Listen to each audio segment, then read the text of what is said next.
যে সর্বোন্নত দেশের তালিকা থেকে বের হয়ে এসে যে মসৃণ উত্তরণের যে চিন্তা, আজকের যে চতুর্থ শিল্প বিপ্লবের যে চিন্তা, যেটা যে কৃত্রিম যে মেধার ভিশনে আমরা এখানে অবস্থান করি তাকে মোকাবেলা করার সুযোগ নেওয়ার চেষ্টা ইত্যাদি অনেক বিষয় রয়েছে। এমনকি আমাদের যে বৈষম্য এবং আমাদের দারিদ্র্য এগুলিকে নিরসন করার জন্য যে উদ্যোগ, তার প্রধান হাতিয়ার হবে মানসম্মত আন্তর্জাতিক মানের একটি আধুনিক শিক্ষা ব্যবস্থা, যেখানে সবচেয়ে পিছনে পড়ে থাকা মানুষগুলো সেটার সুযোগ পাবে। এইটি হলো বিষয়।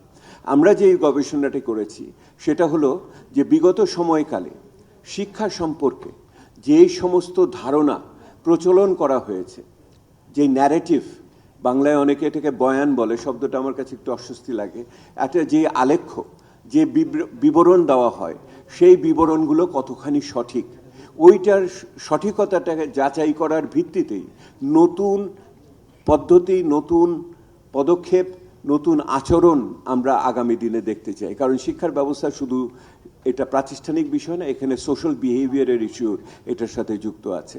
তো এইটার ভিতরে হবে। আপনারা জানেন যে বিগত সময়কালে বিভিন্ন সময় আমাদের কমিশন তৈরি হয়েছে, কুদরতে খুচরা কমিশন থেকে আরম্ভ করে বিগত আপনার অন্তর্বর্তীকালীন সময়েও 3টে কমিটি কাজ করেছে, যদিও কমিশন ছিল না। এবং সবচেয়ে দুঃখের বিষয় ছিল যে প্রথম কারিকুলাম কমিশনটিকে ঘোষণা করেও ওটাকে স্থগিত করা হয়েছিল। কিন্তু তারপরে আমরা যেটা দেখেছি, এইবারের নির্বাচনী ইশতেহারগুলোতে এই শিক্ষার বিষয়টি যথেষ্ট গুরুত্ব সহকারে এসেছে। আমার দুপাশে যারা বসা আছেন ওনাদের যে রাজনৈতিক দল সেখানেও এসছে, আমার সামনে যারা বসা আছেন রাজনৈতিক নেতৃবৃন্দ তাদের ভিতরেও এসছে, এবং যারা অন্যান্য সংসদে আছেন তাদের ভিতরেও এসছে। একটা জাতীয় ঐক্যমত্যের দিকেও আগানোর সুযোগ হচ্ছে বলে আমরা মনে করি।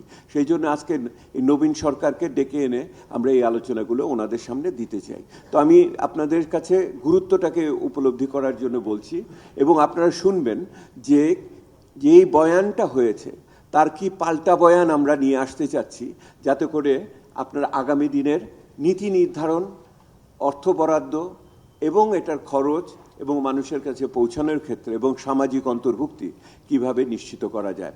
যে কাজটি আমরা করেছি, এই কাজটি আমার সাথে আমাদের পক্ষ থেকে তৌফিকুল ইসলাম খান উত্থাপন করবেন। আমাদের সাথে এই প্রকল্পে আরও কাজ করেছেন এই গবেষণায় সূর্য তালুকদার,